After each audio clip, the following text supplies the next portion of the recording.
ಆಚಿ ಮಸಾಲ. ಎಂತ ಅಡಿಗೆಯ ರುಚಿಯಾಗೋ ರಹಸ್ಯವು 20 ರೂಪಾಯಿ. City light cinema ಈಗಾಗಲೇ ದೊಡ್ಡ ಮಟ್ಟದಲ್ಲಿ ಸೌಂಡ್ ಮಾಡ್ತಾ ಇದೆ. ಸೊ ನಾವು ಈ ಸಿನಿಮಾ ಅಪ್ಪ ಕೂಡ ಹೇಳ್ದಂಗೆ ಹೆಣ್ಮಕ್ಳಿಗೆ ಸ್ಪೆಷಲ್ ಸಿನಿಮಾ, ಹೆಣ್ಮಕ್ಳು ಕಣ್ಣಲ್ಲಿ ನೀರು ಹಾಕೊಂಡು ಹೋಗ್ತೀವಿ ಅನ್ನೋ ಥರ ಒಂದು ವಿಚಾರವನ್ನು ಅವ್ರು ಶೇರ್ ಮಾಡ್ಕೊಂಡಿದ್ರು. ಸೊ ನಿಮ್ಮ ಒಂದು ಇನ್ಸಿಡೆಂಟ್ ಬಗ್ಗೆ ಕೇಳಿದಾಗ, ಮೆಜೆಸ್ಟಿಕಲ್ಲಿ ನಿಮಗಾದಂಥ ಇನ್ಸಿಡೆಂಟ್ ಕೇಳಿದಾಗ ನಾವು ಸೇಫ್ ಆಗಿದ್ದೀವಾ ಹೆಣ್ಮಕ್ಳು ಅಂತ ಅನಿಸುತ್ತಾ ನಿಮಗೆ? ಇಷ್ಟೆಲ್ಲ ನಾವು ಓದಿದ್ರು ಕೂಡ ಸೇಫ್ ಇದ್ದೀವಾ ಅಂತ ಅನಿಸುತ್ತಾ ನಿಮಗೆ?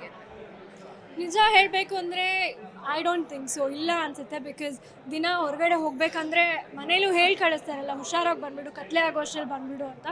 It's just sad that it is that way. I think safety ಒಂದು ಬೇಸಿಕ್ ನೆಸೆಸಿಟಿ ಎಲ್ರಿಗೂ. ಕೆಲವು ಜಾಗದಲ್ಲಿ ಇರ್ಬೋದೇನೋ, ಇನ್ನು ಕೆಲವು ಜಾಗದಲ್ಲಿಲ್ಲ. ಬಟ್ ಮೆಜೆಸ್ಟಿಕಲ್ಲಿ ಡೆಫಿನೆಟ್ಲಿ ನಾನು ನೋಡಿರೋಂಗೆ it is not the safest place ಬೆಂಗಳೂರಲ್ಲಿ ಅನಿಸುತ್ತೆ. ಏನೇನಾಯಿತು ನಿಮ್ಗೆ? ಏನಾಯಿತು ಆ್ಯಕ್ಚುಲಿ?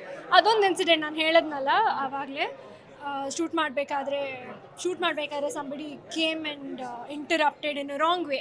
ಅವ್ರು ಬಂದೇನೋ ಒಂದು ಕೇಳಿದ್ರು.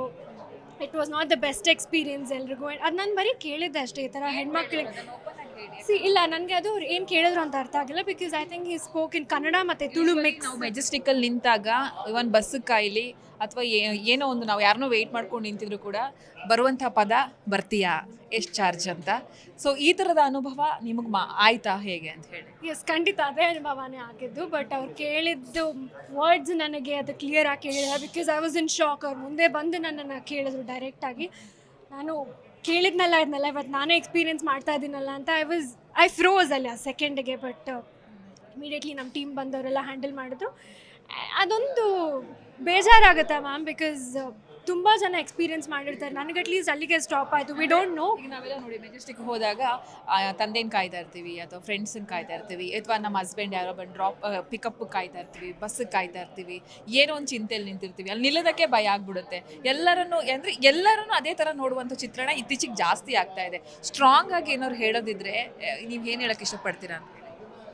ಐ ಥಿಂಕ್ ಹೆಣ್ಮಕ್ಳು ರಕ್ಷಣೆ should be the first priority ಅನ್ಸುತ್ತೆ. ಬಿಕಾಸ್ ಎಲ್ಲೂ ಸೇಫ್ ಇಲ್ಲ ಓಡಾಡೋಕ್ಕೆ. ನೀವು ಹೇಳ್ದಂಗೆ ನಮ್ಮ ಪಾಡಕ್ಕೆ ನಾವು ಇರ್ತೀವಿ, ನಾವು ಯಾರಿಗೂ ತೊಂದರೆ ಕೊಡೋಲ್ಲ. And if they want to approach ಅಲ್ವಾ, ಅದಕ್ಕಂತಾನೆ ಇದ್ದಾರೆ. ಅವ್ರು ಯಾವತ್ತೂ ಲೈಕ್ ಅದನ್ನು ಡಿಮೀನ್ ಮಾಡಿ ಮಾತಾಡಿಲ್ಲ. ಬಟ್ ಪಾಪ ಇನ್ನೋಸೆಂಟ್ ಹೆಣ್ಮಕ್ಳು, ಚಿಕ್ಕ ಹುಡುಗಿರು, ಅವ್ರನ್ನೆಲ್ಲರೂ ಟಾರ್ಗೆಟ್ ಮಾಡಿ ಅವ್ರು ಈ ಥರ ಏನು ಅಪ್ರೋಚ್ ಮಾಡೋದು I don't think it's right. ಸರಿ ಬರಲ್ಲ. ಅಪ್ಪ ಏನು ಹೇಳಿದ್ರು ಆಗ? ನಿಮ್ಗೆ ಧೈರ್ಯ ಯಾವ ರೀತಿ ತುಂಬಿದ್ರು ನಿಮ್ಮ ಅಪ್ಪ ಅಂತ ಹೇಳಿ? ಅಪ್ಪ ಸಮಾಧಾನ ಮಾಡೋದಕ್ಕಿಂತ ಅವರು ಸಿಚುವೇಶನ್ ನೋಡಿಕೊಂಡ್ರು. ಅದಾದಮೇಲೆ ಐ ಥಿಂಕ್ ನಮ್ಮಪ್ಪ ಯಾವತ್ತೂ ಹಿಂಗೆ ಆಗಬಾರ್ದಾಗಿತ್ತು ನಿಮಗೆ, ಇಲ್ಲ ಡೋಂಟ್ ವರಿ ಅನ್ನೋದಕ್ಕಿಂತ ಇದನ್ನು ನೀನು ಉಪಯೋಗಿಸ್ಕೋಬೇಕು. You have to use it for your life experience. ಇದೊಂದು ಎಕ್ಸ್ಪೀರಿಯನ್ಸ್ ಅಷ್ಟೇ, ತಲೆಗೆ ತೊಗೋಬೇಡ, ಬೇಜಾರು ಮಾಡ್ಕೋಬೇಡ, ಬಿಟ್ಬಿಡು. ನೀನು ಇದನ್ನು ತಲೆಯಲ್ಲಿ ಇಟ್ಕೋ ಅಷ್ಟೇ. ಲೈಕ್ ಎಕ್ಸ್ಪೀರಿಯನ್ಸ್, ಇದು ಒಂದು ಎಕ್ಸ್ಪೀರಿಯನ್ಸ್. ಗೊತ್ತಾಗಲಿ ನಿಮ್ಗೆ ಹಿಂಗಿದೆ ಪ್ರಪಂಚ ಹೊರಗಡೆ. ಎಲ್ಲ ಹೆಣ್ಮಕ್ಳಿಗೂ ಸೇಫ್ಟಿ ಇರಲ್ಲ, ಎಲ್ಲ ಹೆಣ್ಮಕ್ಳಿಗೂ ಒಂದೇ ಥರ ಇರಲ್ಲ ಜೀವನ, ನಿನಗೆ ಗೊತ್ತಾಗಲಿ ಅಂತ. ಯಾವ ಥರ ರಿಯಾಕ್ಟ್ ಮಾಡ್ಬೇಕಂದ್ರೆ ನಾವು ತುಂಬ ಅನ್ಕೋತೀವಿ ಮ್ಯಾಮ್. ಆ್ಯಕ್ಚುಲಿ ನಾವು ಹಂಗೆ ಮಾಡ್ತೀನಿ, ಹಿಂಗೆ ಮಾಡ್ತೀನಿ, ಹೊಡಿತೀನಿ, ಬಡಿತೀನಿ, ಮಾತಾಡ್ತೀನಿ ಅಂತ ಮೊಮೆಂಟಲ್ಲಿ ಏನೂ ಮಾಡೋಕ್ಕಾಗಲ್ಲ. You will just freeze. ಇಲ್ಲಿ ಮಾತು ಬರಲ್ಲ, ಸ್ಟಟ್ಟರ್ ಆಗ್ತೀವಿ, ಇಲ್ಲ you will just freeze there.